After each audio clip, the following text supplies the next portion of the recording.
अस्सलाम वालेकुम guys, welcome to let's try Apple. My name is Sultan Haider. कैसे हैं आप लोग गाइस? तो बात करते हैं आईफोन 14 सीरीज़ के बारे में जो कि इस साल एप्पल रिलीज़ करेगा सितंबर में। और 14 सीरीज़ के बारे में कुछ मेजर चीज़ें हैं जो मैं आप लोगों से इस वीडियो में शेयर करूंगा। उन 5 चीज़ों के बारे में मैं बात करूंगा। तो सबसे पहले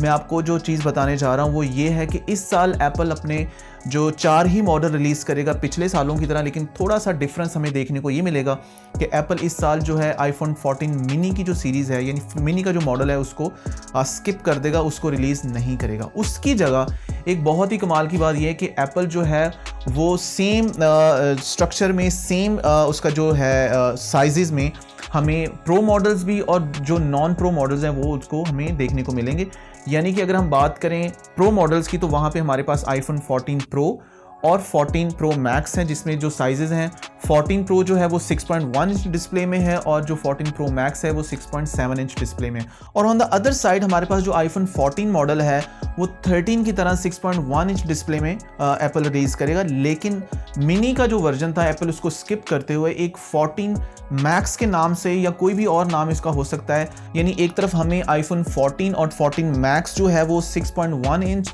और 6.7 इंच डिस्प्ले में देखने को मिलेंगे, जबकि दूसरी तरफ 14 प्रो और 14 प्रो मैक्स जो हैं वो हमें सेम इसी तरह जो साइज़ है उसका उसमें हमें देखने को मिलेगा। सो ये 4 मॉडल हैं जिसके बारे में काफ़ी स्ट्रॉन्ग रूमर्स हैं कि एप्पल इस साल रिलीज़ करने जा रहा है। यानी मिनी को स्किप करते हुए एप्पल 14 मैक्स का जो एक मॉडल है वो ऐड करने जा रहा है, जो कि एक बहुत ही अच्छा पॉइंट है। अगर वो लोग जो कि 14 प्रो मैक्स वाला साइज़ यूज़ करना चाहते हैं लेकिन उनका बजट नहीं है तो वो 14 मैक्स लेके बड़ी स्क्रीन का यूटिलाइज़ कर सकते हैं। गाइस, इसके साथ साथ एक अच्छी न्यूज़ ये है कि हमें बहुत सालों से जो एप्पल का जो आईफोन्स में सेल्फी कैमरा है, फेस टाइम कैमरा जो है, वहाँ पे हम बार बार ये मैं अपनी वीडियोस में बोलता था कि यार एप्पल का जो सेल्फी कैमरा है उसको इम्प्रूव होना चाहिए, उसका जो वाइड एंगल लेंस होना चाहिए, उसमें डिफरेंट फीचर्स होने चाहिए। और वही हमें जो जितने भी मॉडल्स हैं अप्रॉक्सीमेटली वहाँ पे हमें वो एक जैसा ही कैमरा देखने को मिलता था। सॉफ्टवेयर के अंदर थोड़ी सी ट्विक्स के ज़रिए उसको इंप्रूव करने की कोशिश की थी, लेकिन हार्डवेयर के अंदर किसी किस्म का कोई चेंज हमें ओवर द ईयर इतना ज़्यादा देखने को नहीं मिला। लेकिन अच्छी न्यूज़ ये आ रही है कि इस साल एक्सपेक्टेड है कि एप्पल जो है अपने जो सेल्फी कैमरा को काफ़ी इंप्रूव कर रहा है। यानी कि उसका जो लेंस है उसको 48 मेगापिक्सल में कन्वर्ट कर रहा है। यानी 12 मेगापिक्सल से 48 मेगापिक्सल जो है एप्पल का सेल्फी कैम जो होगा वो हमें देखने को मिलेगा। और इसके साथ साथ एक जो फीचर हमें देखने को मिलेगा वो ऑटो फोकस है। इससे पहले जब आप सेल्फी लेते तो आपको एक खास डिस्टेंस तक अपना फ़ोन ले जाना पड़ता है, तब आपका जो एक पोस्चर है या जब आप सेल्फी लेते हैं तो आपका वो एंगल सही बन पाता है। लेकिन ऑटो फोकस और 48 मेगापिक्सल की वजह से आपका जो सेल्फी कैमरा की जो डिस्टेंस जो आपका प्लेस करते हैं, आप अपनी सेल्फी लेते हुए जो आप अपनी प्लेसमेंट करते हैं फ़ोन की, वो थोड़ी चेंज होंगी और आप बड़े इजीली और बहुत ही डिफरेंट एंगल से अपनी जो है सेल्फी वो ले पाएंगे। इसके साथ साथ एक र्यूमर ये भी है कि एप्पल का जो सेल्फी कैमरा जो 13 की सीरीज़ तक हमें देखने को मिलता है, वहाँ पे जो उसका अपर्चर है वो f2.2 है, जिसको इम्प्रूव करके f1.9 इस साल हमें देखने को मिलेगा। यानी कि ज़्यादा लाइट, ज़्यादा वाइड एंगल कैमरा, ज़्यादा वाइड एंगल शॉट आएगा तो हमारी जो सेल्फी है वो पहले से ज़्यादा अच्छी और बहुत ही ज़्यादा डिफरेंट एंगल्स में हम उसको ले पाएंगे। यहाँ पे एक अच्छी बात यह है कि एप्पल के इन चारों मॉडल के अंदर हमें 48 मेगापिक्सल जो कैमरा है वो देखने को मिलेगा। यानी कि ये सिर्फ और सिर्फ प्रो मॉडल तक रिस्ट्रिक्टेड नहीं है, बल्कि 14 की जो सारी सीरीज़ है वहाँ पर हमें 48 मेगापिक्सल का जो सेल्फी कैमरा है वो देखने को मिल सकता है। सो गाइस, आईफोन 14 सीरीज़ का जो थर्ड फीचर है वो मोस्ट अवेटेड फीचर है, जिसके बारे में हम काफ़ी सालों से बात करते आ रहे हैं कि जी एप्पल कब अपने फ़ोन्स में ऑलवेज ऑन डिस्प्ले का फीचर मुतारिफ करवाएगा। रिसेंटली 6 जून को जो एप्पल ने अपनी एक डेवलपर कॉन्फ्रेंस की है, वहाँ पे आप लोग जानते हैं कि एप्पल ने iOS 16 और iPadOS 16 और डिफरेंट दूसरे जो सॉफ्टवेयर हैं उनको मुतारिफ करवाया है। iOS 16 के अंदर हमें काफ़ी ज़्यादा एक्साइटिंग नए फीचर देखने को मिलेंगे इस साल सितंबर के अंदर जब उसका फाइनल वर्जन आएगा। सो 16 के अंदर जो हमें एक बहुत ही कमाल का फीचर देखने को मिलेगा वो है लॉक स्क्रीन से रिलेटेड, जो कि लॉक स्क्रीन में डिफरेंट ट्वीक्स, डिफरेंट वर्जन, उसके जो टॉगल्स हैं या डिफरेंट उसके कह लें कि जो विजेट्स हैं उनको ऐड किया गया है, डिफरेंट फॉन्ट्स को, डिफरेंट स्टाइल को ऐड किया गया है। सो वहाँ से अकॉर्डिंग टू 9 to 5 मैक कुछ ऐसे हिंट मिलते हैं जिससे पता चलता है कि इस साल एप्पल अपने आईफोन के जो लेटेस्ट मॉडल है यानी 14 की जो सीरीज़ है, स्पेशली जो 14 प्रो और 14 प्रो मैक्स की जो सीरीज़ है, वहाँ पे हमें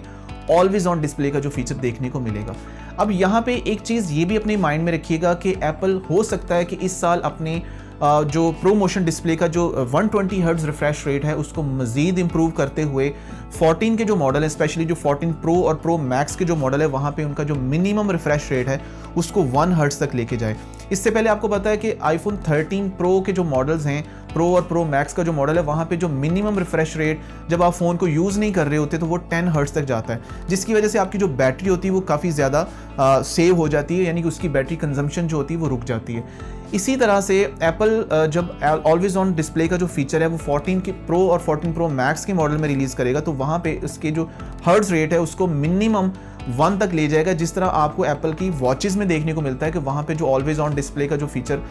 जब उसको हम एक्टिवेट करते हैं तो वहाँ पे जो आपका रिफ्रेश रेट होता है वो 1 हर्ट्ज तक चला जाता है, जिससे उसकी जो बैटरी होती है वो काफ़ी लंबे अरसे तक चल सकती है, यानी बैटरी की जो कंजम्पशन होती है वो रुक जाती है। तो यही चीज़ हमें आईफोन 14 प्रो और 14 प्रो मैक्स के मॉडल में देखने को मिल सकती है।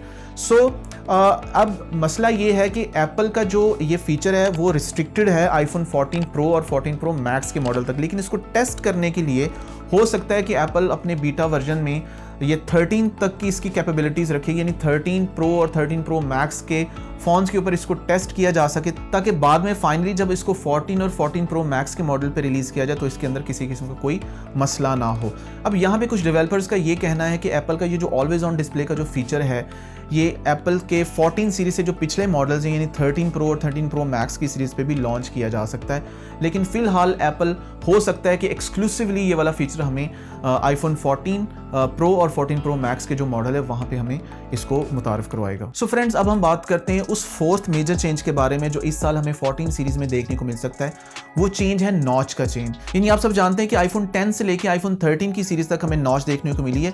चेंज सिर्फ इतना हमें देखने को मिला था आईफोन 13 की सीरीज़ में कि वहाँ पे उस नॉच को 30% स्मॉलर कर दिया गया था, लेकिन उसको कम्प्लीटली रिमूव नहीं किया गया था। लेकिन 14 प्रो और 14 प्रो मैक्स के मॉडल में ये स्ट्रॉन्ग र्यूमर आ रही है कि एप्पल वहाँ पे उसको टोटली रीडिज़ाइन कर रहा है और एक नया जो डिज़ाइन है पिल प्लस होल कैमरा, यानी पिल जिस तरह एक टैबलेट होती है मेडिसिन की उस तरह से उसकी जो शेप है वो, और plus hole camera, punch hole camera, वो हमें मुतारिफ करवाएगा। यानी जो पिल वाला डिज़ाइन है वहाँ पे अपना जो फेस आईडी का मैकेनिज्म है एप्पल उसको इंस्टॉल करेगा, जबकि जो होल वाला पार्ट है वहाँ पे एप्पल अपना जो मेन सेल्फी कैमरा है 48 मेगापिक्सल का उसको इंस्टॉल करेगा। अब इस नए डिज़ाइन की वजह से डिस्प्ले की लुक कैसे आती है वहाँ पे उसको स्क्रीन पे देख सकते हैं। इस न्यू डिज़ाइन की वजह से आप देख सकते हैं कि जो एक मेन जो पार्ट था जो ऑक्यूपाई होता था नॉच की वजह से, उससे काफ़ी छुटकारा हासिल हो जाएगा, लेकिन स्टिल ये वहीं पे वो छोटा सा जो एक कह लें कि जो स्पेस ऑक्यूपाइड करती वो चीज़ वैसी की वैसी रहेगी। यानी अगर आप इसको कम्प्लीटली रिमूव देखना चाहते हैं तो उसके लिए शायद हम आपको 1 या 2 साल मज़ीद वेट करना पड़ेगा, लेकिन यहाँ पे हमें एटलीस्ट जो स्क्रीन टू बॉडी रेशो है वो हमें थोड़ी सी ज़्यादा देखने को मिलेगी। लेकिन अब इस न्यू डिज़ाइन की लुक कैसे निकल के आती है वो हमें फाइनल मॉडल जब रिलीज़ होंगे तभी देखने को मिलेगी, क्योंकि कुछ ऐसी र्यूमर्स भी हैं जिसमें बताया जा रहा है कि इन दोनों डिज़ाइन के अंदर जो एप्पल का जो पंच होल है वो मे बी हिडन और टोटली वो मतलब ऑब्जर्वेबल ना हो सरफेस से, सो जस्ट पिल ही आपको वो जो डिज़ाइन है वो देखने को मिले। अब अनफॉर्चुनेटली ये वाला जो डिज़ाइन है ये रिस्ट्रिक्टेड है प्रो मॉडल के लिए। जो सिंपल मॉडल है यानी 14 और 14 मैक्स वहाँ पे आपको वही जो 13 सीरीज़ वाली नॉच है, यानी कि जो नॉच आईफोन 10, 10s और आईफोन 11 की जो सीरीज़ वाली नॉच से 30% स्मॉलर थी, शॉर्टर थी, वो वाली जो नॉच है वो आपको 14 के जो सिंपल मॉडल है वहाँ पे देखने को मिलेगी। गाइज, अब हम बात करते हैं लास्ट चेंज के बारे में जो इस साल हमें 14 सीरीज़ में देखने को मिलेगा। यहाँ पे मैं आपको एप्पल की जो चिप है, उसका जो प्रोसेसर है, उसकी जो रैम है, उसके बारे में बताने जा रहा हूँ। पिछले सालों में एप्पल कुछ इस तरह से करता है कि एप्पल के जो सारे मॉडल्स होते हैं, यानी 13 की जिस तरह सारी सीरीज़ है,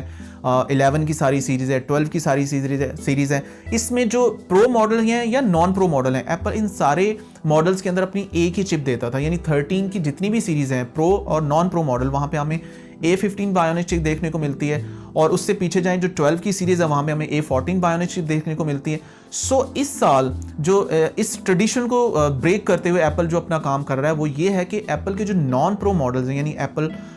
जो आईफोन 14 और 14 मैक्स है, वहाँ पे हो सकता है कि एप्पल A16 बायोनिक चिप मुतारफ ना करवाए। So according to rumours Apple अपने 14 और 14 मैक्स के जो मॉडल है वहाँ पे A15 बायोनिक चिप ही इंस्टॉल करेगा, या हो सकता है कि उसका थोड़ा सा जो एक इम्प्रूव्ड वर्जन है A15X के नाम से वो उसको मुतारिफ करवा सकता है। सो गाइज, ये टोटल ओवरऑल न्यूज़ थी जो मैं आप लोगों से शेयर करना चाहता था। आप इस बारे में क्या कहते हैं, कुछ कहना चाहते हैं, कुछ सजेस्ट करना चाहते हैं तो मुझे कमेंट सेक्शन में ज़रूर बताइएगा। वीडियो अच्छा लगा हो तो प्लीज़ इसको लाइक करें, अपनी फैमिली और फ्रेंड्स के साथ शेयर कर दें, इस चैनल को भी सब्सक्राइब कर दें और बेल आइकॉन को प्रेस कर दें ताकि इस तरह की वीडियोस आपको मिलती रहें। इंशाल्लाह अपनी नेक्स्ट वीडियो में आप लोगों से फिर मुलाकात करूंगा। तब तक के लिए मुझे दें इजाज़त। अल्लाह हाफिज़, पीस।